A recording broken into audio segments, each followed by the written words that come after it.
తిరుపతి జిల్లా సూలూరుపేట నియోజకవర్గంలో రోడ్లు అధ్వానంగా ఉన్నాయంటూ టీడీపీ, జనసేన పార్టీలు ఉమ్మడిగా డిజిటల్ క్యాంపెయిన్ నాయుడుపేట మండలం పెరికిలంపాటి కండ్రిగ రహదారిపై నిర్వహించారు. వైసీపీ ప్రభుత్వం నిర్లక్ష్యంతో రాష్ట్రంలోని అన్ని రోడ్లు గుంతలమయమయ్యాయని టీడీపీ నియోజకవర్గం ఇన్ఛార్జి నెలవల సుబ్రహ్మణ్యం విమర్శించారు. అధ్వానమైన రోడ్లలో ప్రజలు ప్రయాణిస్తూ ప్రాణాలు కోల్పోతున్నారని జనసేన నియోజకవర్గం ఇన్ఛార్జి ఉయ్యాల ప్రవీణ్ ఆరోపించారు. రాబోయే ఎన్నికలలో టీడీపీ, జనసేన ఉమ్మడి ప్రభుత్వం ఏర్పాటవుతుందని ఉయ్యాల ప్రవీణ్ ధీమా వ్యక్తం చేశారు. ఈ కార్యక్రమంలో టీడీపీ ఓజుల మండలం అధ్యక్షుడు విజయ్ కుమార్ నాయుడు, నాయుడుపేట రూరల్ అధ్యక్షుడు Kamireddy Ashok Reddy, Tirupati parliamentary SECL organising secretary Darla Rajendra, senior నాయకులు వేలూరు మురళీకృష్ణారెడ్డి, పలువురు మహిళా నాయకురాలు పాల్గొన్నారు. రాష్ట్రం అప్పులు మయం చేశాడని చెప్పని నేను చెప్తున్నా. సుమారు 10 లక్షల కోట్ల రూపాయలు అప్పు చేశాడే గాని చిన్న అభివృద్ధి కూడా చేయకుండా గాలి వదిలేసిన వ్యక్తి ఎవరైనా ఉండారంటే అది జగన్మోహన్ రెడ్డి అని చెప్పని కూడా తెలియజేస్తున్నాం. 10 లక్షల కోట్లు ఒక్కొక్క కుటుంబాలు మనం కట్టాల్సి వచ్చే పరిస్థితి తీసుకొచ్చేసాడు. ఇంకా భవిష్యత్తులో 20 సంవత్సరాలు ఆర్థిక పరిస్థితి మెరుగుపరిచే అవకాశమే లేదు.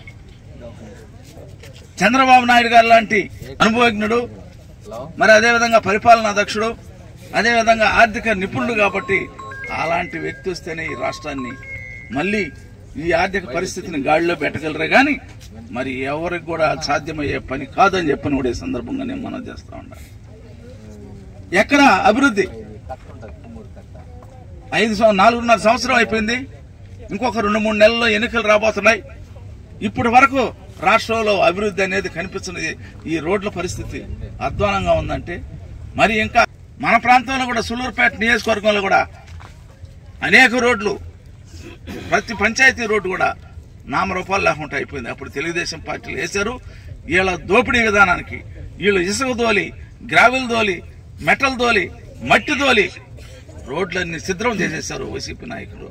మరి మీరు ఒకటే ఆలోచించండి, ఈ రాష్ట్ర భవిష్యత్తు బాగుండాలంటే, ఈ రాష్ట్రంలో మరి అభివృద్ధి జరగాలంటే, ఈ రాష్ట్రంలో రోడ్ల పరిస్థితి యథాపరిస్థితికి తీసుకురావాలంటే అది పవన్ కళ్యాణ్ గారు, చంద్రబాబు నాయుడు గారి నాయకత్వంలో తెలుగుదేశం పార్టీ, జనసేన ప్రభుత్వం ఏర్పడితేనే ఈ రాష్ట్రానికి భవిష్యత్తు ఉంటుందని చెప్పని కూడా ఈ సందర్భంగా నేను మనవి చేస్తూ, మరి ఎప్పటికైనా సరే జనసేన, తెలుగుదేశం పార్టీ ఈ నియోజకవర్గంలో ఏ కార్యక్రమం జరిగినా మరి అందరం కూడా కలుపుకొని కార్యక్రమాన్ని తీసుకొని ముందుకు పోతామని చెప్పని కూడా తెలియజేస్తూ మరి ఈ సందర్భంగా అందరికీ మనవి చేస్తాను. రేపు మనం చూస్తున్నాం రాష్ట్రం మొత్తం మీద ఎక్కడ చూసినా ప్రజలు వాళ్ళ ప్రాణాలు నిజంగా ఏదో చీమల్లాగా ఎప్పుడు బయటకు పోతే మళ్ళా తిరిగి ఇంటికి వస్తారో రారో అనే విధంగా ఈ రోజు మన రాష్ట్ర రోడ్ల పరిస్థితి ఉంది.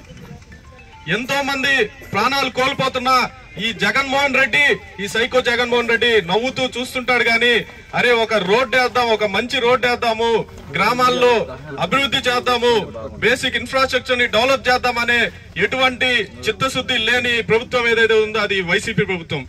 మరైతే గాని ప్రజల బాగు గురించి ఏమాత్రం పట్టించుకోలేని ఈ వైసీపీ ప్రభుత్వం మన స్థానిక ఎమ్మెల్యే కిలివేటి సంజీవయ్య గారు కూడా ఈ రోజైనా నాకు తెలిసి ఈ రోడ్ లో ఆయన ఎలక్షన్ అప్పుడు ఏమైనా వచ్చి ఉంటారేమో, బహుశా ఎలక్షన్ అప్పుడు కూడా వచ్చారో రాలేదో తెలియదు.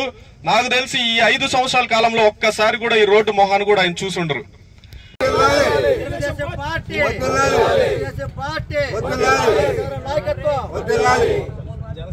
జనసేన తెలుగుదేశం పార్టీ